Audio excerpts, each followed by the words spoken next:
અયોધ્યા રામ મંદિર પ્રાણ પ્રતિષ્ઠાની ઉજવણીના ભાગરૂપે જિલ્લા પંચાયત હસ્તકની 800થી વધુ પ્રાથમિક શાળામાં 22મી જાન્યુઆરીના રોજ અડધા દિવસની રજાનો શિક્ષણ વિભાગે પરિપત્ર જાહેર કર્યો।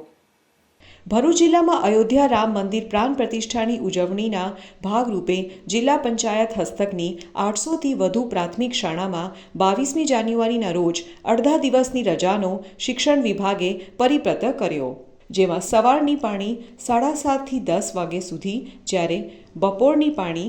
2:30 થી 5 વાગ્યા સુધી કરવામાં આવે છે। અયોધ્યા રામ મંદિરની પ્રાણ પ્રતિષ્ઠાને લઈને તમામ લોકો ઉજવણીમાં ભાગ લઈ શકે તે માટે રાજ્યભરની શાળાઓમાં અડધા દિવસની રજા જાહેર કરવામાં આવી છે,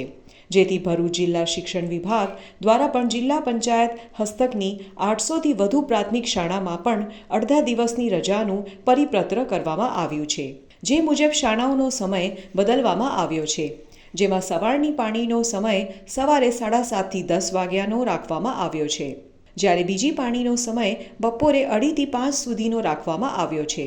તેથી શાળાના વિદ્યાર્થીઓને 2.5 કલાક અભ્યાસ કરવામાં આવશે। અડધા દિવસની રજાના કારણે વિદ્યાર્થીઓ પણ રામ મંદિર પ્રાણ પ્રતિષ્ઠાની ઉજવણી પોતાના ઘર પરિવાર સાથે કરી શકશે।